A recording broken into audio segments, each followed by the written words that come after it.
출애굽기 3장 13절서부터 마지막 절까지, 출애굽기 3장 13절로 마지막 절까지 한 목소리로 합독하도록 하겠습니다. 시작. 모세가 하나님께 구하되 내가 이스라엘 자손에게 가서 이르기를 너의 조상의 하나님이 나를 너에게 보내셨다 하면 그들이 내게 묻기를 그의 이름이 무엇이냐 하리니 내가 무엇이라고 그들에게 말하리까? 하나님 모세에게 이르시되 나는 스스로 있는 자니라. 또 이르시되 너는 이스라엘 자손에게 이같이 이르기를 스스로 있는 자가 나를 너에게 보내셨다 하라. 하나님이 또 모세에게 이르시되 너는 이스라엘 자손에게 이같이 이르기를 나를 너에게 보내신 이는 너희 조상의 하나님 곧 아브라함의 하나님, 이삭의 하나님, 야곱의 하나님 여호와라 하라. 이는 나의 영원한 이름이요 대대로 기억할 나의 표본이라. 너는 가서 이스라엘 장로들을 모으고 그들에게 이르기를 여호와의 너희 조상의 하나님 곧 아브라함과 이삭과 야곱의 하나님이 내게 나타나 이르시되 내가 실로 너희를 권고하여 너희가 애굽에서 당한 모든 일을 보았노라. 내가 말하였거니와 내가 너희를 애굽의 고난 중에서 인도하여 내어 젖과 꿀이 흐르는 땅 곧 가나안 족속, 헷 족속, 아모리 족속, 브리스 족속, 히위 족속, 여푸 족속의 땅으로 올라가게 하리라 하셨다 하면 그들이 내 말을 들으리니 너는 그들의 장로들과 함께 애굽 왕에게 이르기 히브리 사람의 하나님 여호와께서 우리에게 임하셨은즉 우리가 우리 하나님 여호와께 희생을 드리라 하오니 사흘길쯤 강야로 가서 허락하소서 하라. 내가 하노니 강한 손으로 치기 전에는 애굽 왕이 너희에 가기를 허락지 아니하다가 내가 내 손을 들어 애굽 중에 여러 가지 이적으로 그 나라를 친 후에야 그가 너희를 보내리라. 내가 애굽 사람으로 이 백성에게 은혜를 입게 할지라. 너희가 갈 때에 빈손으로 가지 아니하리니 여인마다 그 이웃 사람과 및 자기의 집에 우고하는 자에게 은폐물과 금폐물과 의복을 구하려 너희 자녀를 꾸미라. 너희가 애굽 사람의 물품을 취하리라. 아멘. 출애굽기 3장 13절부터 마지막 절까지 내용을 잘 이해하셔가지고 꼭 믿음으로 가지시길 바랍니다. 꼭 믿음으로 가셔야 합니다. 제가 이제 그 토요일 첫째 주, 셋째 주 되면 우리 교회 그 집사님들, 권사님들이 와가지고 전도를 합니다. 11시에 전도를 할 때에 약 한 5분 정도 내가 메시지를 준다고. 그런데 이제 그 메시지를 주면 그때는 영감이 있어가지고 아주 중요한 것, 그러니까 짧지만은 강력한 거, 이런 그 메시지를 아버지가 주십니다. 그런데 제가 이제 그 저번 주에는 토요일 날 말씀을 주고 주일 날 토요일 날 전도에 참석한 사람들을 전부 다 한 명 한 명 다 물어봐서 어저께 11시 한 얘기가 뭐냐 물어봤더니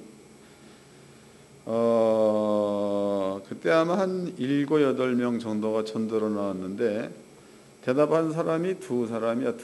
나머지는 다 잊어먹었다고. 내가 물어봤지요. 왜 모르냐 그랬더니 적어놨대. 어디다 적어놨는데 노트에다 적어놨다는 거야. 성경은 노트에 기록하래, 신비에 기록하래.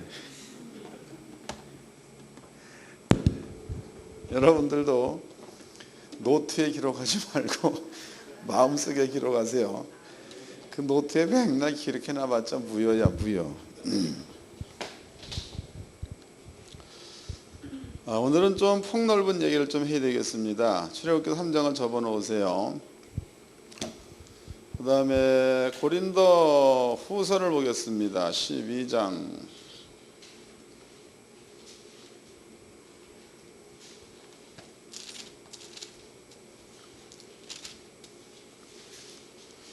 고린도 후서 12장 1절서부터 읽어드리겠습니다. 무익하나마 내가 부득불 자랑하노니 주의 환상과 계시를 말하리라. 내가 그리스도 안에 있는 한 사람을 알아오니 14년 전에 그가 셋째 하늘에 이끌려간 자라. 그가 몸 안에 있었는지 몸 밖에 있었는지 나는 모르거니와 하나님은 아시느니라. 그러면 고린도후서 12장 1절로 2절 말씀 그 뒤에도 기록이 되어져 있습니다. 여기에는요 사도 바울이 세 번째 하늘에 이끌려 갔다라는 말을 썼습니다. 그러면은 세 번째 하늘을 우리가 어떻게 이해할 것인가? 세 번째 하늘. 성경에서는요, 창세기 1장에 나오는 이야기입니다. 두 번째 날, 땅 안에 궁창이 있어서 그랬죠. 궁창 위에 물과 궁창 아래 물로 나뉘어라 그랬습니다. 그리고 이 궁창을 하늘이라 칭하시고 그랬죠. 그 다음에 이제 땅입니다. 이 땅을 또 반으로 나누어서 물이 한 곳으로 모여라. 그래 모인 물을 바다라 칭하시고 물 속에서 드러난 무술 땅이라 칭하셨다라고 기록되어 있죠. 하나님이 태초에 천지를 창조하시니라. 여기에서 창세기 1장 1절 말씀에는 땅이 공허하며 혼돈하며 흑암이 깊음이 있고 하나님의 신은 수면에 운행했다 그랬죠. 그러면은 하나님의 신이 수면에 운행할 때에 그때에 땅은 공허하고 혼돈하며 흑암이 깊음이 있었다 이런 말을 쓴 것을 보니까 땅 속에는 아무것도 없었다는 거죠. 그냥 땅으로 있을 때는 물 덮인 땅. 하나님께서 이 안에다가 궁창 만들어서 하늘이라 칭하시고 또 물 아래다가 이제 물을 나눠 가지고 땅이라 칭하시고 하나님이 태초에 천지를 창조하시니라 그랬습니다. 여기에서 하늘이 등장을 해. 하늘. 이 하늘 가운데에 하늘이 또 둘로 나뉘어지죠. 이 하늘이. 첫 번째 하늘은 여러분들이 숨 쉴 수 있는 대기권을 말하죠. 두 번째 하늘은 우주를 얘기하는 겁니다. 그러면 세 번째 하늘은 어디냐? 세 번째 하늘은 물 건너 하나님의 하늘이 되겠죠. 하나님의 하늘. 하나님께서 계신 곳이 되는 겁니다. 하나님이 계신 곳. 그러면 사도 바울이 고린도후서 12장에 얘기할 적에 내가 몸 바깥에 있었는지 몸 안에 있었는지 나는 모르거니와 하나님은 아시느니라. 내가 세 번째 하늘에 이끌려 가서 말할 수 없는 소리를 들었다라는 말을 썼습니다. 읽어보겠습니다. 1절입니다. 무익하나마 내가 부득불 자랑하노니 주의 환상과 계시를 말하리라. 내가 그리스도 안에 있는 한 사람을 아노니 14년 전에 그가 셋째 하늘에 이끌려 간지라. 그가 몸 안에 있었는지 몸 밖에 있었는지 나는 모르거니와 하나님은 아시느니라. 내가 이런 사람을 아노니 그가 몸 안에 있었는지 몸 밖에 있었는지 나는 모르거니와 하나님은 아시느니라. 그가 낙원으로 이끌려 가서 말할 수 없는 말을 들었으니 사람이 가히 이르지 못할 말이로다 해서 그러면 세 번째 하늘에 올라갔을 때에 그럴 때에 사도 바울은 사람이 가히 할 수 없는 말을 들었다 보았다 이 말을 합니다. 그럼 여러분들이 이제 사람이 가히 할 수 없는 말이라는 게 뭐냐? 물론 여기에서는 여러분들이 뜻이 없잖아. 무슨 말을 나누었다 이런 말이 없는 겁니다. 그런데 이제 사람이 가히 말할 수 없는 말을 우리가 한번 유추를 해보도록 하자고. 말할 수 없는 말. 저는 가끔 이런 생각을 합니다. 기도도 그렇게 하죠. 또 이제 실제적으로 그런 일들을 경험을 해보기도 한 사람입니다. 이것은 그 에스겔서에도 나와 있는 말이죠. 에스겔서 이건 있는 얘기입니다. 에스겔서도 보면은 선지자 에스겔이 그발강가에서 기도할 때죠. 하나님의 신이 에스겔을 끌고 올라갔다고. 그리고 도착한 장소가 예루살렘 성을 갔죠. 그거 알아요? 읽어보면 나옵니다. 거리상으로 예루살렘과 바벨론 지역과의 거리는 대략 정확하게 1860km가 된다고. 상당히 먼 거리죠. 그런데 에스겔의 간증으로 본다면 갑자기 여기서 들려서 예루살렘을 간 거야. 그럼 여기서부터 여기까지 왔다 갔다 하는 시간이죠. 시간 우리가 논해 본다면 대략 2000km를 잡았을 때에 1시간에 100km로 달리는 자동차를 타고 간다 그러면은요 2000km니까는 그러니까는 나누기를 해야 되겠죠. 그럼 대략 20시간 정도를 가야지만이 도착할 수 있다는 거다고. 20시간. 그런데 에스겔의 말대로라면 여기에서 예루살렘까지 갔던 그 시간은 0점 몇 초도 안 걸린 거지. 그냥 간 겁니다. 그 다음에 이제 신약 성경입니다. 신약 성경에서는 빌립이죠. 빌립이 가사에서 복음을 증거하다가 아소도에 나타나. 이건 역시도 시간이 적용되지 않고 그 순간에 아소도에 갔다, 이런 뜻이 되는 겁니다. 저 역시도 이제 이런 것들을 경험을 많이 해봤죠. 그런데 지금 그 사도 바울이 올라간 장소는 세 번째 하늘, 여기 올라갔다가. 그럼 여러분들이 그 세 번째 하늘이라고 그러면 거리상으로 지구에서부터 우주 끝까지의 거리를 학자들은 300억 광년 이런 얘기를 합니다. 그래서 이제 그 우주 팽창설을 주장을 하죠. 그래서 650년 광년쯤 될 거 이런 얘기도 한다고.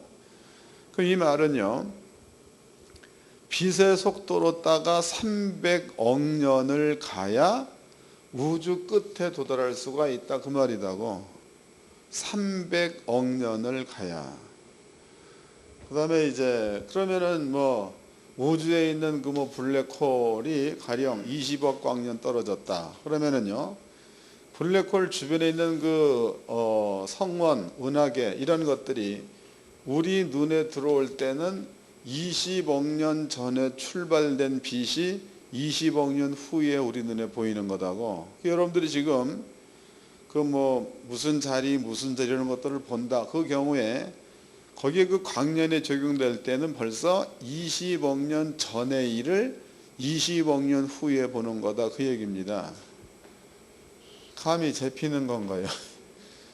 300억 광년을 간다, 그 말은 여기서부터 빛의 속도로 300억 년을 가야 우주 끝에 도달할 수가 있다, 그 뜻입니다.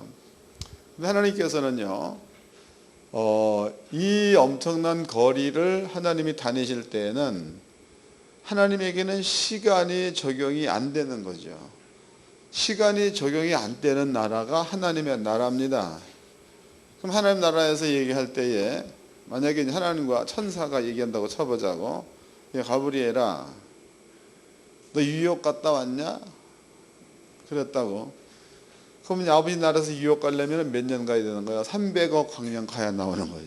거기를 갔다 왔냐? 그러면은 시간대 속에 살던 자들이 이 얘기를 들으면 알아듣는 말이야, 못 알아듣는 말이야? 전혀 감이 안 잡히는 말이죠. 그 얘기를 지금 하고 있는 거다. 그러니까 하나님의 나라에서 있어지는 일에 대해서 그 사도 바울이 보긴 보았어도 그 말이 사람의 세계에서는 적용될 수 없는 말들, 그런 하나님 나라에서는 쉽게 할 수 있는 말들, 이런 것들을 말하는 겁니다. 그래서 사도 바울이 14년 전에 내가 몸 안에 있었는지 몸 바깥에 있었는지 나는 모르거니와 하나님은 아시느니라 해서, 그럼 바울이 가봤던 장소는 첫 번째 하늘, 두 번째 하늘, 세 번째 하늘, 여기니까 여기에서 나누는 말들이죠. 이 말들을 사도 바울이 듣고 왔다, 그 뜻입니다. 이룰 수 없는 말, 바꿔 얘기한다면 얘기해도 너네들은 모르는 말, 이런 말입니다. 이것 기억해 놓으세요. 세 번째 하늘. 그 다음에 에베소서 1장입니다. 에베소서 1장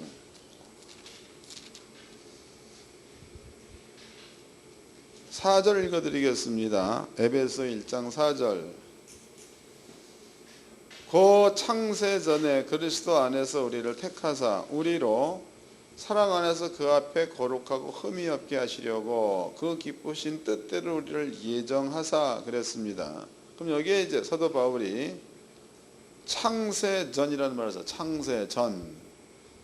그러면은 사도 바울이 창세 전이라는 말을 썼을 때에 여기에서 말하는 그 창세 전이라는 그 말은요, 하나님이 태초에 천지를 창조하기 전을 말하는 거죠.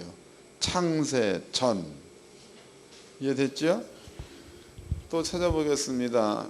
요한복음 1장입니다. 요한복음 1장 1절서부터 읽겠습니다.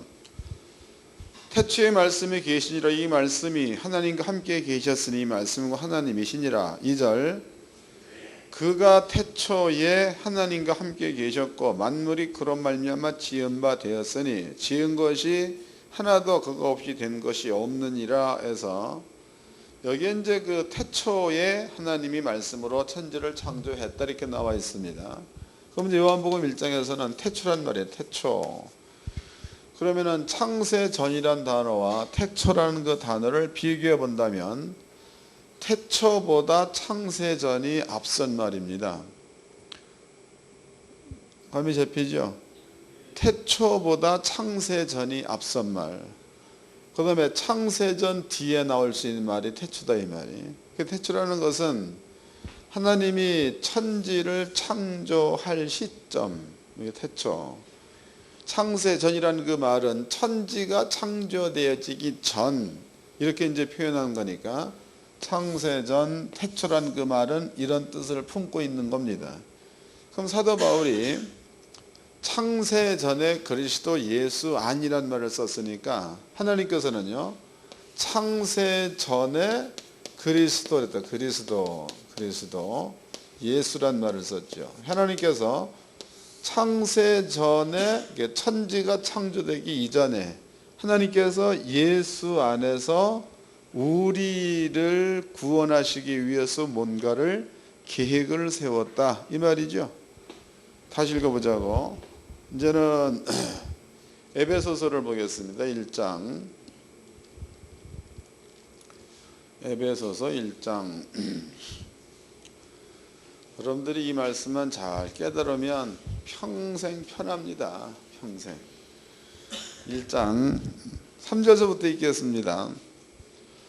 찬송하리로다 하나님과 우리 주 예수 그리스도의 아버지께서 그리스도 안에서 하늘에 속한 모든 신령한 복으로 우리에게 복 주시되 4절 곧 창세 전에 그리스도 안에서 우리를 택하사 우리로 사랑 안에서 그 앞에 거룩하고 흠이 없게 하시려고 그 기쁘신 뜻대로 우리를 예정하사 예수 그리스도로 말미암아 자기의 아들들이 되게 하셨으니 그랬죠. 그럼 여기에는 창세 전에 하나님이 세워놓은 계획이 다 들어가 있는 거죠.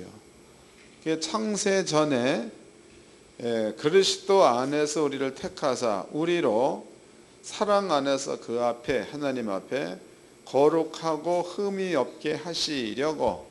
그러면 하나님께서 창세 전에 예수 안에서 우리 그러면 성도를 택했다는 겁니다. 성도를 왜 택했느냐? 거룩하고 그 다음에 흠이 없게 하시려고 그랬단 말이에요. 거룩하게 혹은 흠이 없게. 그럼 하나님께서는요 천지가 창조되기 이전에 하나님께서는 예수 안에서 성도들을 거룩하고 흠이 없게 하여 하나님 앞에 세우려는 계획을 세워놓았다 이 뜻이죠. 창세 전에 세워놓았다. 이것 기억해 놓으세요. 그럼 아버지께서 해놓으신 요 계획이에요. 요 계획은요 천지가 창조되기 전에 아버지가 먼저 세우는 계획이라고. 하나님께서 천지를 창조 그러면 이제 요한복음 1장의 태초에 하나님께서 천지를 창조할 때에도 그때에도 하나님이 먼저 세워놓은 계획으로 인해서 태초에 천지를 창조하기 시작했다도 요 내용도 요 계획 가운데 포함되어 있는 거다고. 이해됐죠? 다시 이게 매우 중요합니다.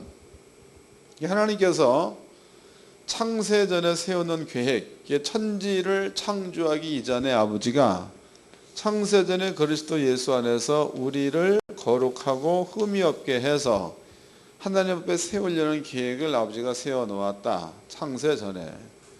그리고 나서 하늘과 땅을 만드셨으니까 이 하늘과 땅을 만드는 과정도 따지기 보면 이 계획이 먼저 있었기 때문에 이 계획 안에 포함된 일 중에 하나라는 거다고.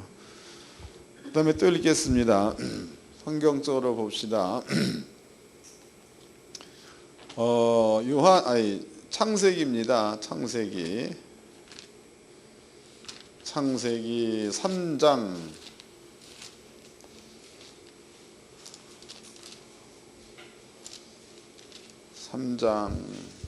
14절서부터 읽겠습니다.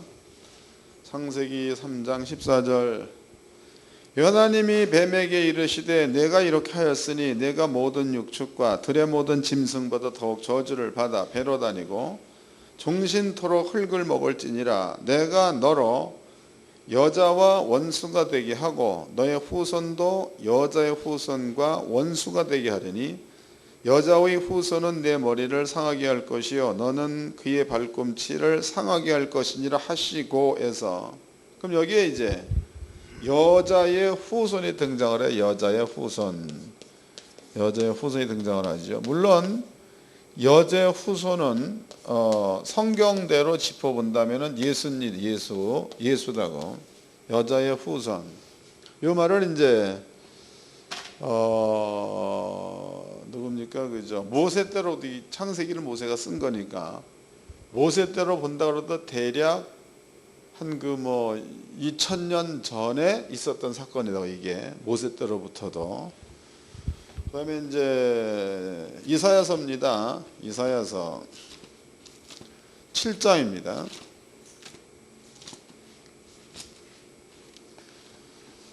이사야서 7장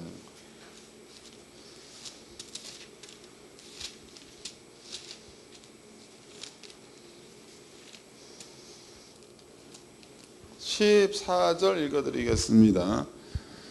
이사야서 7장 14절. 그러므로 주께서 친히 징조로 내게 주실 것이라. 보라, 처녀가 잉태하여 아들을 낳을 것이요 그 이름을 임마누엘이라 하리라. 그럼 이사야서 7장 14절 말씀에 여기는 처녀가 잉태하여 아기를 낳을 것이다 그랬죠. 아기를 낳는다 이랬다고.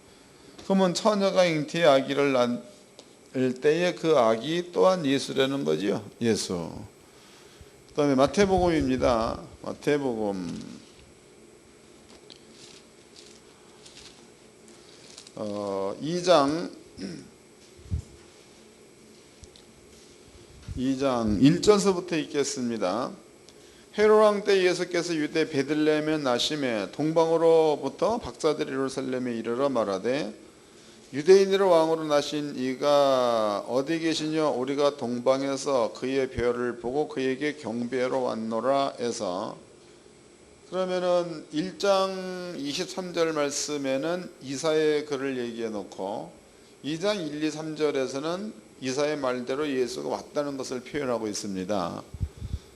그러면 마태복음 2장에서는요 처녀가 아기를 낳았다. 처녀는 마리아가 되겠죠. 마리아.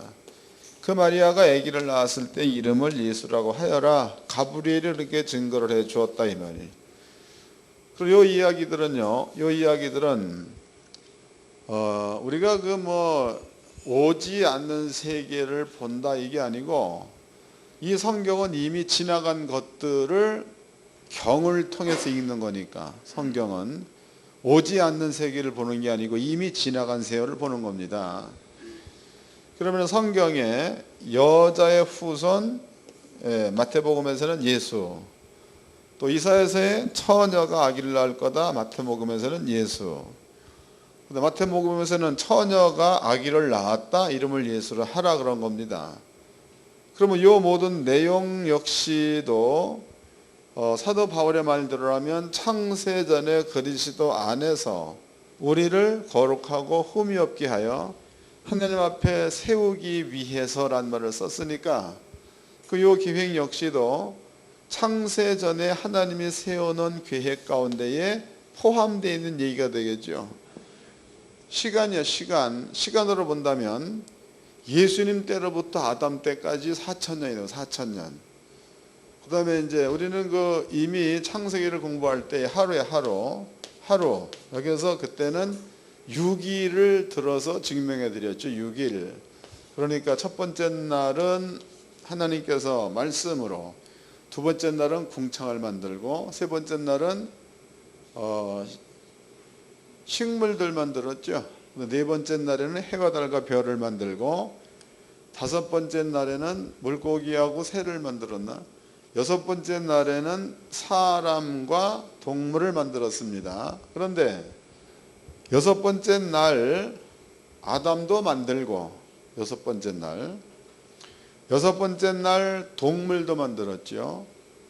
여섯 번째 날 아담이 동물의 이름을 지었죠. 그게 전부가 다 하루에 있었던 사건이야. 그럼 하나님께서 아담 만들었다. 그 다음에 이제 6일날 동물도 만들었습니다. 6일날 동물들의 이름을 짓게 했죠. 6일날 갈비를 뽑아서 하와를 만들었다고. 그럼 하와가 만들어지는 것도 6일, 아담이 만드는 것도 6일.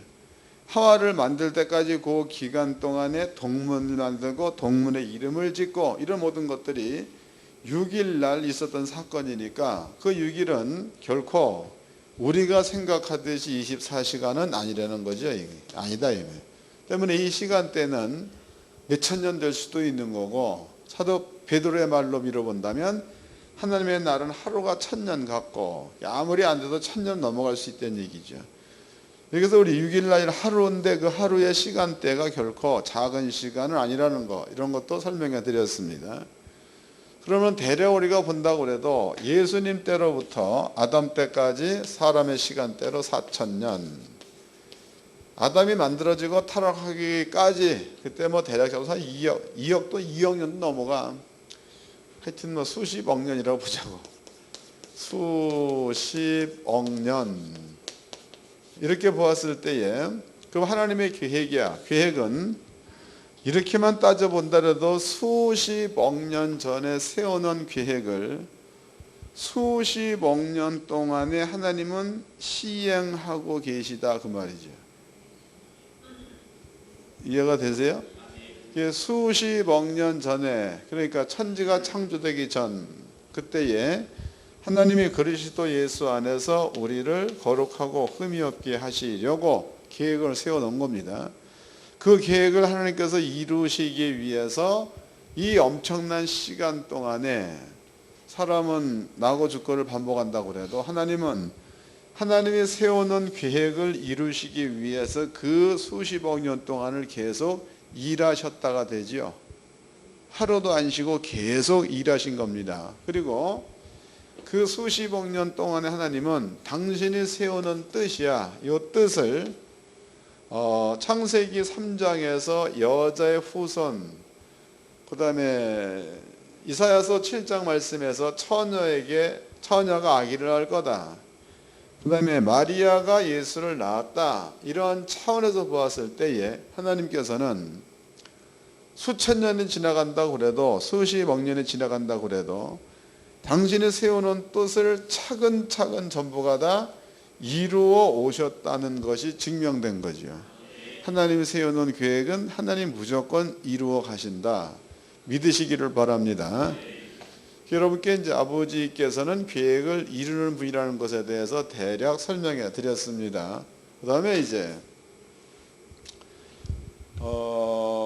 여호와야 여호와, 이제 오늘 우리가 읽어본 그 내용 가운데서 모세가 아버지 앞에 얘기, 하나님 내가 이스라엘 민족에 가겠습니다. 그런데 그 이스라엘 민족이 하나님의 이름이 뭐냐라고 물어보면 내가 무엇이라고 대답하리이까, 이런 말을 썼다고. 그때 하나님의 대답이 너는 어째 내 이름을 묻느냐, 나는 스스로 있는 자, 스스로 있다, 이런 말을 썼습니다. 스스로 있는 자. 바꿔 얘기한다면 하나님께서 하나님보다 큰 신이 있다면 이름이 있다는 거죠. 왜냐하면 여러분도 집안에서 개 이름을 짓는다.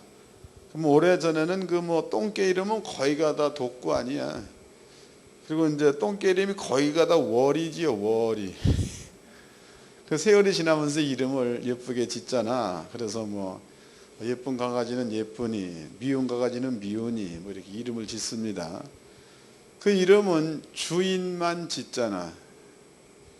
개가 주인의 이름을 지을 수는 없는 겁니다.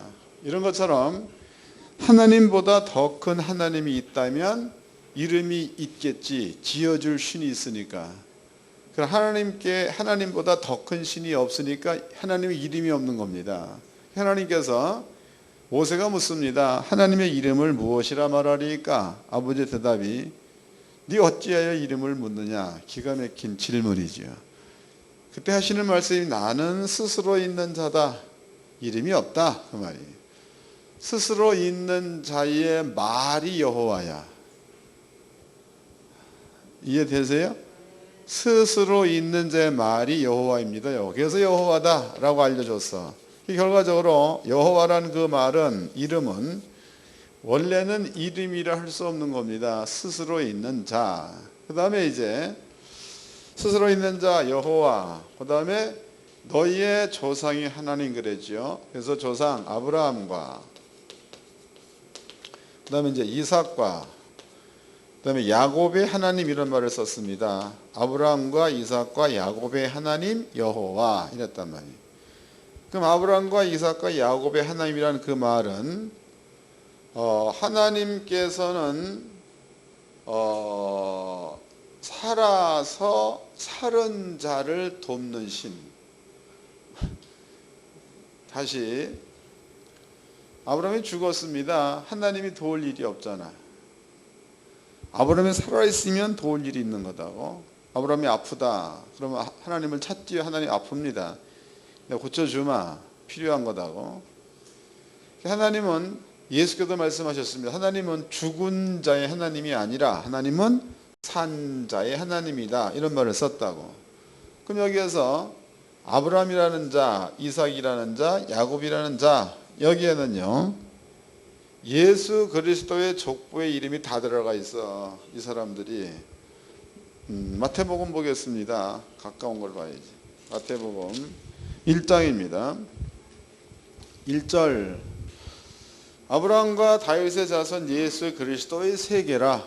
그러면 예수가 땅에 올 때까지 아브라함과 이삭과 야곱도 예수가 땅에 올 때까지 그 이름 가운데 들어가 있다. 족보 가운데 들어가 있다. 이런 얘기입니다. 2절 아브라함이 이삭을 낳고 이삭은 야곱을 낳고 야곱은 유다와 그 형제를 낳고 그랬으니까 그 뒤에 나열되어 있는 모든 이름들은요 여기는 전부가 다 하나님께서 예수를 땅에 보낼 때까지 그때의 계열을 적어 놓은 거다고 족보를 적어 놓은 겁니다.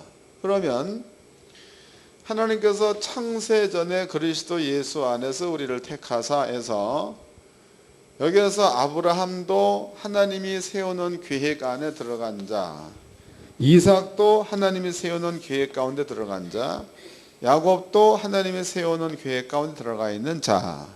그러면 하나님은 당신이 세워놓은 계획을 아브라함을 통해서 이삭을 통해서 야곱을 통해서 이루시려면 아브라함도 아버지의 뜻이 이루기 전까지는 이삭이 나기 전까지는 죽을 수 없는 거고 이삭 역시도 야곱이 나기 전까지는 죽을 수 없다는 거죠.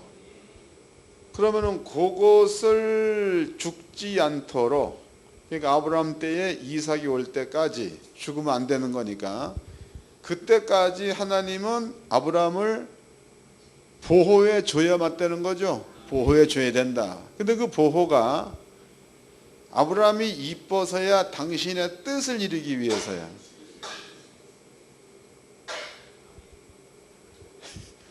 감이 잡히세요? 또 이삭도 이삭이 이뻐서가 아니라 당신의 뜻을 이루기 위해서. 야곱도 마찬가지죠. 성품입니다. 성품. 여호수아서에서는요 아브라함이라는 자는 갈대우로 그러니까 유브라테스강 넘어서 바벨론 지역에 살 때에 다른 신을 섬겼던 자, 그 자가 하나님의 음성을 듣고 가나안 땅으로 갔다 그랬으니까 이건 역시도 하나님 보시기에 하나도 마음에 안 드는 자다. 또 이삭도 마찬가지고 야곱도 마찬가지입니다. 왜냐? 근본으로 본다면 죄의 씨를 갖고 태어난 사람들은 아버지 마음에 들 수가 없다고. 이해가 되죠? 그러니까 요한복음 8장입니다. 8장 44절 말씀에서 너희는 너희 아비 마귀에서 났다 그랬죠. 이게 혈육을 가진 모든 사람들이 아비는 마귀다고. 마귀. 그 마귀는 본질상 처음부터 살인한 자요. 마귀는 본질상 처음부터 거짓말장이라는 말을 썼습니다. 그러면 이렇게 마귀의 자식으로 태어난 육을 가진 사람들이에요. 사람들. 이 사람들은요, 본질이 살인하는 것으로, 본질이 거짓말하는 것으로 태어났기 때문에 이 상태에 있는 사람들을 하나님이 보시기에 기뻐할 리가 없다는 거야. 감이 잡히나요? 대표적인 예로 야곱, 아버지가 선택한 사람입니다. 에서는 버렸다고 나와 있죠. 그런데 하나님이 야곱을 선택을 했다면은 야곱 속에는 근본적으로 하나님의 성품이 있어야 맞다는 거죠. 그러나 야곱과 에서가 지네 어머니 뱃속에 있을 때에 지 형하고 모았다고 나와 있어요. 싸웠다라고 나와 있죠. 그 리브가 얘기가 이와 같으면 내가 어떻게 살겠는고. 태어날 때도 지 형 에서가 먼저 나갔죠. 에서가. 근데 성경은 야곱이 에서의 발꿈치를 잡았다 그랬단 말이에요. 그 말은 뭘 뜻하는 거예요? 서로 나가려고 하다가 아차 순간에 먼저 나간 거예요. 나올 적에 발꿈치 잡고 나왔다라고 나와 있죠. 그래서 먼저 온 자는 에서, 두 번째는 야곱. 이러한 것으로 보았을 때에 혈육으로 태어난 사람들은 하나님의 마음을 기쁘게 할 자는 땅에는 전혀 없다는 겁니다. 그다음에 하나님께서 아브라함 혹은 이삭 혹은 야곱 이 사람들을 택하였다 해서 얘네들이 하나님 마음에 쏙 들었다 그게 아니에요. 본질적으로 안 들어 이 사람들은요.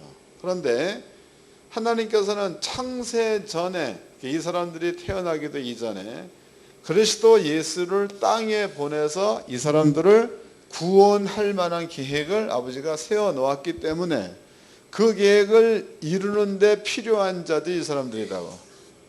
그러니까 이제 마태복음 다시 보겠습니다. 1절입니다. 아브라함과 다윗의 자손 예수 그리스도의 세계라. 그 밑에 보겠습니다. 16절.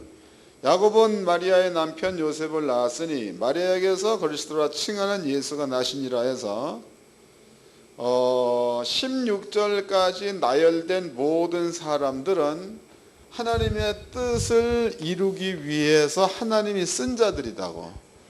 그러니까 이 사람들이 다윗이 잘나서가 아니라 하나님께서 당신의 뜻을 이루려니까 다윗이 필요한 거고, 솔로몬이 잘나서가 아니라 당신의 뜻을 이루려니까 솔로몬이 필요한 겁니다. 그렇게 해서 아버지가 골라 쓴 그러한 사람들이 마태복음에 기록된 사람들입니다. 이해가 된 거죠? 그 다음에 이거 기억해 놓으세요. 아버지의 뜻. 그 다음에 이제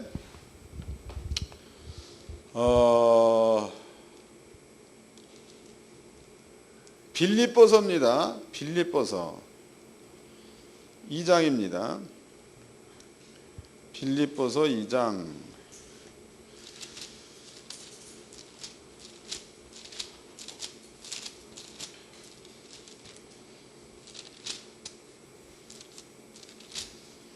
11절서부터 읽겠습니다. 빌립보서 2장 11절. 모든 무릎으로 예수 그리스도를 주라 시인하여 하나님 아버지께 영광을 돌리게 하셨느니라. 12절. 그러므로 나의 사랑하는 자들아 너희가 나 있을 때뿐 아니라 더욱 지금 나 없을 때에도 항상 복종하여 두렵고 떨림으로 너희 구원을 이루라. 너희 안에서 행하시는 이는 하나님이시니. 다시 이 매우 중요해. 13절. 너희 안에서 행하시는 이는 하나님이시니 자기의 기쁘신 뜻을 위하여 너희로 소원을 두고. 그랬으니까 하나님의 뜻을 이루기 위해서 우리가 필요하다 그 말이죠. 이 잘 해석을 해야 돼. 그러니까 이 말을 간단히 해석하면 이러는 겁니다. 하나님께서 이제 아브라함이 필요했어. 아브라함이 하나님께서는 당신의 뜻을 이루기 위해서 아브라함에게 소원을 두었다 이랬단 말이에요. 당신의 뜻을 이루기 위해서 아브라함한테 소원을 두었다. 그럼 아브라함은 하나님의 소원을 가진 자이며 자기의 소원도 있는 자가 되는 거지. 원래는 아브라함한테 자기 소원밖에 없는 사람이죠. 그런데 하나님께서 아브라함한테 하나님의 소원을 두었으면 그때서부터는 아브라함은 두 가지의 소원, 하나는 하나님의 소원, 또 하나는 자기의 소원. 읽어보겠습니다. 다시 23절입니다. 너희 안에서 행하시는 이는 하나님이시니 자기의 그러면 하나님이야. 하나님의 기쁘신 뜻을 위하여 너희로 소원을 두고 행하게 하시나니 그랬단 말이에요. 그럼 아버지께서 아브라함한테 함께 하신다 그 얘기는 당신의 뜻을 이루기 위해서 아브라함과 함께 한다 그 말이죠. 이것을 또 정리를 해보도록 하자고. 정리. 그러면 이제 다윗입니다. 다윗을 예를 들어보겠습니다. 다윗이 하나님 보시기에 기분 나쁜 일을 했습니다. 그 기분 나쁜 일이 뭐냐? 다윗이 우리아의 아내를 다윗이 취하였다 이 말이에요. 그리고 이제 모략을 써가지고 우리아를 죽여버렸습니다. 그리고 우리의 부인 밧세바를 자기의 그 아내로 삼아버렸다고. 밧세바를. 그런데 문제는 하나님께서 이 일을 보시고 다윗에게 한 말이 문제예요. 이게 아버지가 이 일을 보고 다윗한테 이런 얘기를 했죠. 얘야, 내가 너한테 못해준 게 뭐가 있느냐 이랬단 말이야. 네가 이것 달라고 하면 이것도 주고 저것 달라고 하면 저것도 주었다. 이것을 우리가 이제 뒤집어 얘기해 보면 네가 나한테 밧세바 달라고 하면 줄 것 아니냐 이 말이다고. 딴 생각을 하면 안 돼. 성경만 생각해. 빌리버도 적어놓고 넘어가 보자고. 사무엘하 11장인가 나타나 있죠. 11장 2절입니다. 저녁 때에 다윗이 그 침상에서 일어나 왕국 지붕 위에서 거닐다가 그곳에서 보니 한 여인이 목욕을 하는데 심히 아름다워 보이는지라. 다윗이 보내어 그 여인을 알아보게 하더니 고하되 그는 엘리압의 딸이요 햇사람 우리아의 아내 밧세바가 아니니까.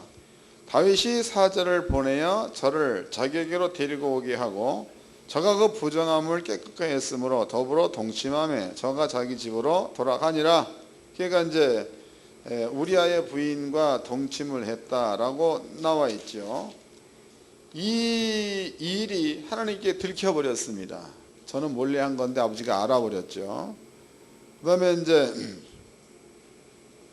12장 7절서부터 읽겠습니다. 12장 7절. 나단이 다윗에게 이르되 당신이 그 사람이라. 이스라엘 하나님 여호와께서 이처럼 이르시기를 내가 너로 이스라엘 왕을 삼기 위하여 내게 기름을 붓고 너를 사울의 손에서 구원하고 내 주인의 집을 내게 주고 내 주인의 처들을 내 품에 두고 이스라엘과 유다 족속을 내게 맡겼느니라. 만일 이것이 부족하였을 것 같으면 내가 내게 이것 저것을 더 주었으리라. 이 말은 다 줬다는 거죠. 그런데 밧세바 하나 더 달라고 하면 내가 이거 못 줄 신이겠느냐 그 말이. 근데 네가 어찌하여 내 허락 없이 네 임의대로 밧세바를 취했느냐 그랬죠. 그 뒤에 영적인 얘기를 하고 있습니다. 이것은 원수로 회방거리를 주었다라는 말을 했단 말이에요. 원수 그러면 사단. 하나님의 원수는 사단이 되는 겁니다. 사단으로 회방거리를 주었다. 그 밑에 보겠습니다.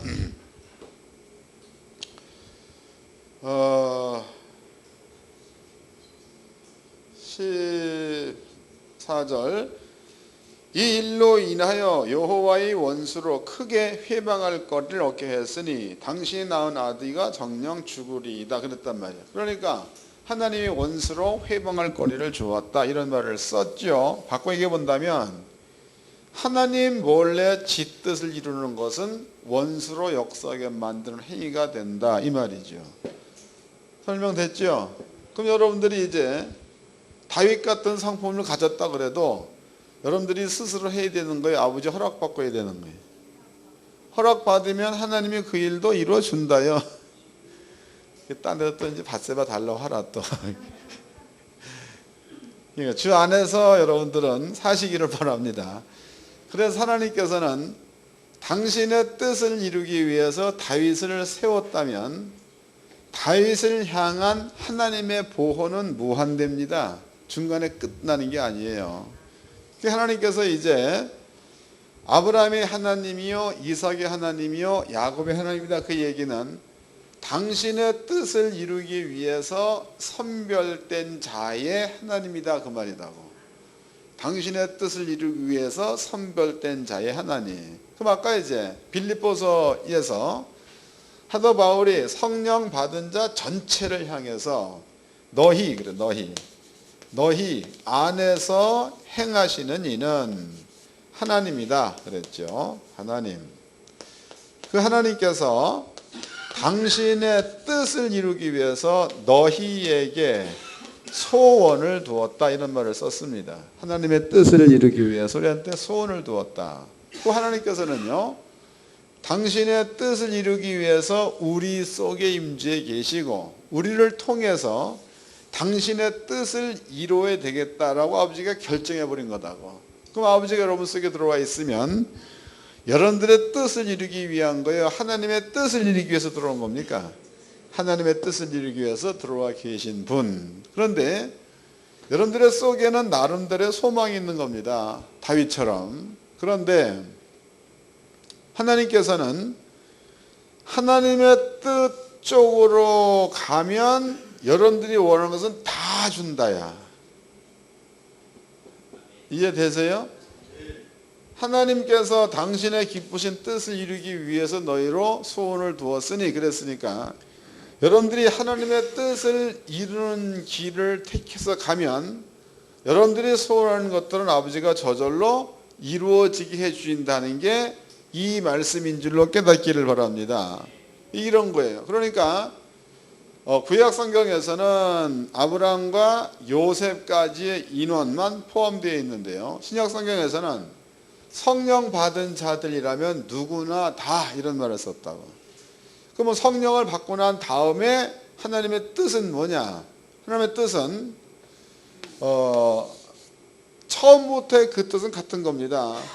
거룩하고 흠이 없게 하여 하나님 앞에 서는 거. 그럼 여러분들이 이제 하나님의 뜻을 이루려면은 하나님의 뜻을 이루려면은 거룩하고 흠이 없게 하나님 앞에 설 만한 자가 되면 끝나는 거다. 그러면 그 방법이 뭐냐? 방법을 제시해 드리겠습니다. 히브리서입니다. 히브리서 12장 1절서부터 읽겠습니다. 히브리서 12장 1절.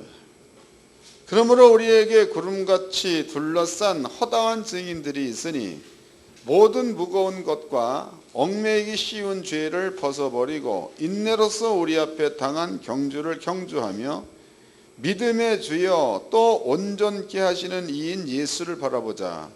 저는 그 앞에 있는 즐거움을 위하여 십자가를 참으사 부끄러움을 개의치 아니하시더니 하나님 보좌 우편에 앉으셨느니라.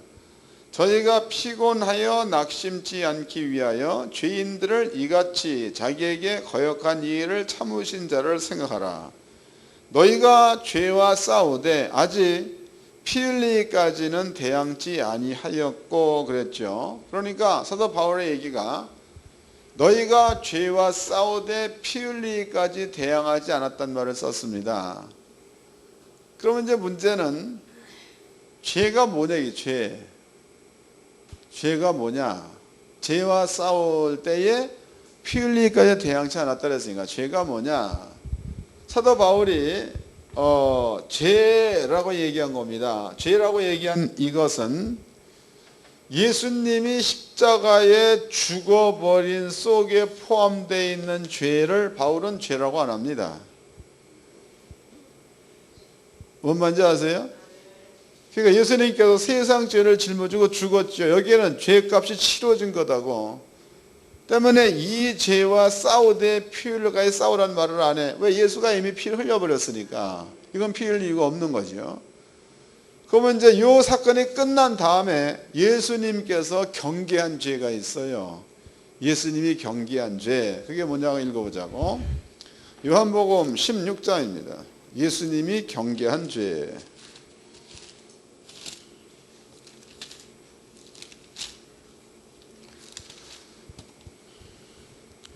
8절서부터 읽겠습니다. 7절서부터 요한복음 16장 7절. 그러나 내가 너에게 실상을 말하노니 내가 떠나가는 것이 너에게 유익이라. 내가 떠나가지 아니하면 보혜사가 너에게로 오시지 아니할 것이요 가면 내가 그를 너에게 보내리니 그가 와서 죄에 대하여 의에 대하여 심판에 대하여 세상을 책망하시리라. 9절. 죄에 대하여라 하면 저희가 나를 믿지 아니하며. 그러면 성령이 와가지고 죄를 논할 때에 그 죄는 사람을 죽였다 이런 것을 죄다라고 말하는 게 아니고 예수님께서 세상 죄를 짊어지고 죽었다는 사실을 안 믿는 게 죄다 이랬습니다. 그럼 이제 우리가 죄와 싸우되 피 흘리기까지 싸워라 이 말에서 성경은 예수를 안 믿는 게 죄라는 거예요. 이것을 우리가 이제 부분적으로 나눠보도록 하자고. 그 예수가 죽을 때 우리한테 주어진 구원의 종류지요. 그 종류가 채찍에 맞음으로 너희는 나음을 입었도다가 예수가 죽고 난 다음에 주어진 겁니다. 그 다음에 이제 부요하신 자로서 가난하게 되신 너희로 부요케 하려 하심이라. 이것도 예수가 죽을 때 완성시켜 놓은 일.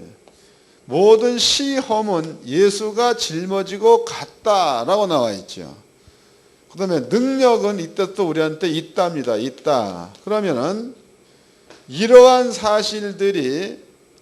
사실들을 안 믿는 게 죄다 그랬으니까 여러분들이 싸워야 될 일은 예수를 십자가에 죽게 만든 이 죄를 안 지으려고 싸우려는 것이 아니고 채찍에 맞으러 남을 입었도다가 믿어져서 적용되기를 위해서 싸우는데 피 흘리기까지 싸우라 그 뜻이다고.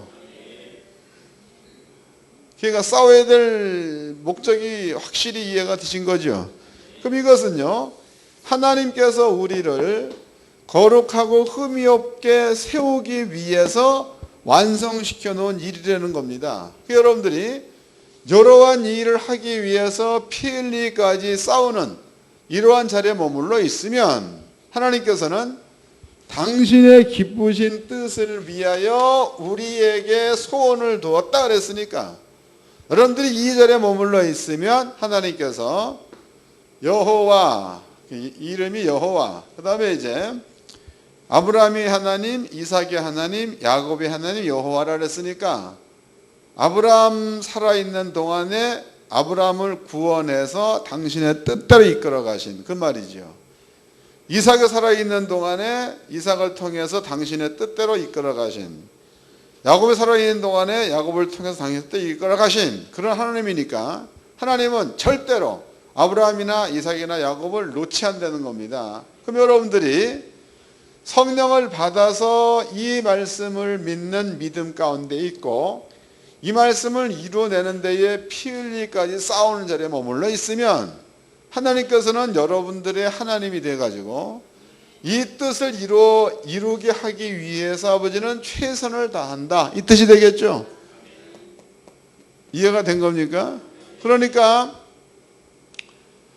마태복음의 아브라함서부터 요셉 때까지 족보가 나와 있습니다.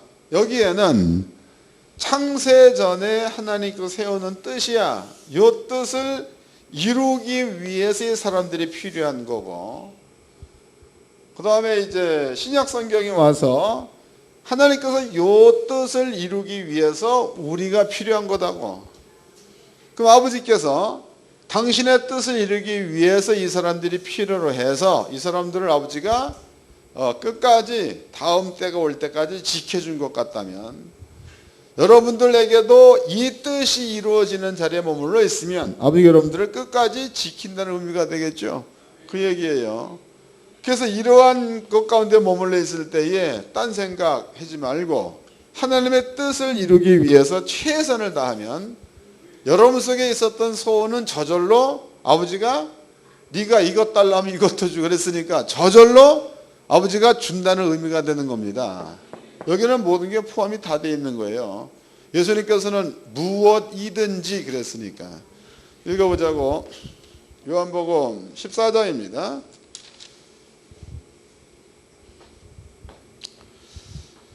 12절서부터 읽어드리겠습니다. 12절. 내가 진실로 진실로 너에게 이르노니 나를 믿는 자는 나의 하는 일을 저도 할 것이요 또한 이보다 큰 것도 하리니 이는 내가 아버지께로 감이니라.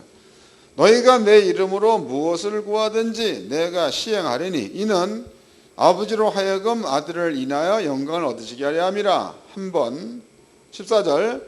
내 이름으로 무엇이든지 네게 구하면 두 번. 이게 두 번 얘기했던 얘기는 하는 예수님께서 틀림없이 그렇게 준다는 것은 강조죠, 강조. 그러니까 무엇이든지란 말 가운데는 하나님께서 다윗한테 준 말과 동일한 의미를 담고 있다는 거야. 이것도 달라면 내가 주었으리라. 저것도 달라면 내가 주었으리라. 근데 네가 하나님의 뜻대로 하는 것이 아니고 네 고집대로 했으니까 그것은 곧 하나님께서 원수로 회방거리를 얻게 하였다, 이런 책망을 얻는다는 겁니다. 그러니까 여러분들이 성령을 받아서 아버지의 뜻이 여러분 속에 머물러 있으면 딴짓하지 마세요. 그리고 제 길로 가세요. 거기에는 꼭 어렵고 힘들어도 하나님의 뜻을 이루려는 아버지의 의지가 있으니까 이루어질 줄로 믿으시길 바랍니다. 그 다음에 이제 하나님께서 모세입니다. 오늘 본문의 내용이지요. 모세. 그럼 아버지께서 모세를 불렀다고. 모세를 불러서 모세야 너는 애굽 땅에 있는 내 민족에게로 가라 그랬죠. 그러면은 모세가 태어나기 이전에 먼저 그네 조상 400년 전이죠. 그네 조상 아브라함이 있었어. 아브라함. 하나님께서는 아브라함한테 얘기하시기를 내가 400년 동안 네 후손들을 애굽에 있게 하겠다. 그 다음에 이제 너네들이 400년 동안에 애굽에서 있을 동안에 애굽에서 너네들의 자손은 번성될 것이며 요 400년 기간 동안에 너네들이 들어가 얻을 땅 가나안이라는 그 땅은 죄악으로 가득 차게 될 거다라는 얘기를 해놨습니다. 그러면 요 말은 모세가 태어나기 전 400년 전에 하나님께서 아브라함에게 해놓으신 말이니까 이것은 하나님의 뜻이 이미 정해졌다는 거죠. 정해졌다. 400년 뒤에 애굽에서는 너 후손들을 번성시키겠고 400년 동안에 가나안은 죄로 꽉 찰 거다. 그때 내가 너네들을 이끌어내서 가나안 땅에다가 보내겠다. 이런 얘기를 해놓으신 겁니다. 그 끝 무렵에 나타난 자가 모세야. 모세입니다. 그 모세는 지가 잘나서도 아니요. 하나님이 이미 세우는 그 뜻을 하나님이 모세한테 줘버렸으니까 모세 역시도 당신의 뜻을 이루기 위해서 모세로 손을 두었다가 되겠죠. 그런 겁니다.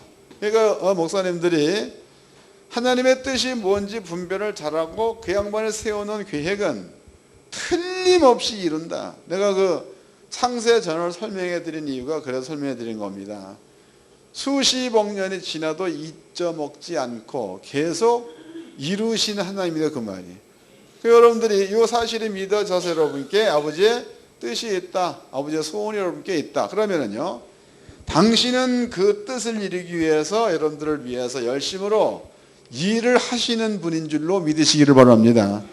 그 안에만 있으면 여러분들은 평안이요 안식이라는 거예요. 근데 엄한 자리에 가 있으니까 고생들 하는 거다고. 사람이 가장 행복한 게 뭔지 아세요? 걱정 근심 없는 거예요. 가장 행복해. 걱정 근심이 많으면 돈이 아무리 많으면 뭐합니까? 얼굴에 걱정 근심이 있으면 죽은 자 얼굴인데. 그런데 돈이 아무리 없어도 걱정 근심이 없는 자는 행복한 사람이다고. 옛날에 그 어떤 유대인이 길을 가다가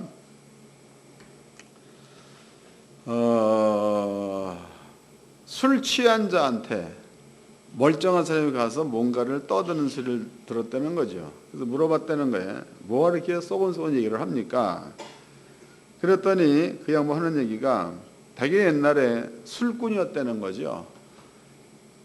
근데 자식들이 하도 술 먹지 말라고 얘기해 술을 끊었다. 길 가는 도중에 술이 거나해서 양지 쪽에 자고 있는 사람 보고 가서 내가 물어보려고 갔다. 그런 얘기를 해. 뭘 물어봐서 술 먹은 사람한테. 그랬더니 그 양반 얘기가 얼마나 행복하십니까? 이걸 물어봤다는 거야. 알거나 말거나. 그러니까 술 먹으면 다 있지요, 다. 성경은 술 취하고 나면 붉은 눈이 뉘게 있으며 또 뭐 깨고 나면 다시 술을 찾으리라 이런 말이 있죠. 그 얘기는 술을 먹어서 취했다면 다 있는다는 거 다. 옛날에 술을 먹어본 자는 그런 모습을 보고 얼마나 행복하십니까? 라고 묻는 것을 선생이 봤다. 그런 말이 있죠. 여러분들은요, 하나님의 말씀을 믿고 거기에 의존하면 여러분들의 속에는 걱정은 없으게 되어 있습니다. 그 예수님 말도 헛말이 아니에요. 수고하고 무거운 짐을 진 자도 내게로 오라. 내가 너희를 쉬게 하리라 해서 그 쉬게 한다는 것은 마음의 짐을 놓으라 그 말이에요. 그 마음의 짐이 있으면 안 쉬는 거야. 이게 자도 못 안 자는 거고 깨어서도 안 깨는 거고 일을 해도 일이 아닌 그런 거다고. 그렇지만은 마음의 짐을 내려놓으면 힘들어도 편안한 거죠. 여러분들은요, 이 말씀을 잘 이해하셔서 아버지가 여러분들을 위해서, 여러분들 속에서 당신의 뜻을 이루기 위해서 일한다는 거 믿으시고 평강과 안식을 누리며 살기를 주의 이름으로 축원합니다. 옆 사람과 인사 좀 합시다. 하나님을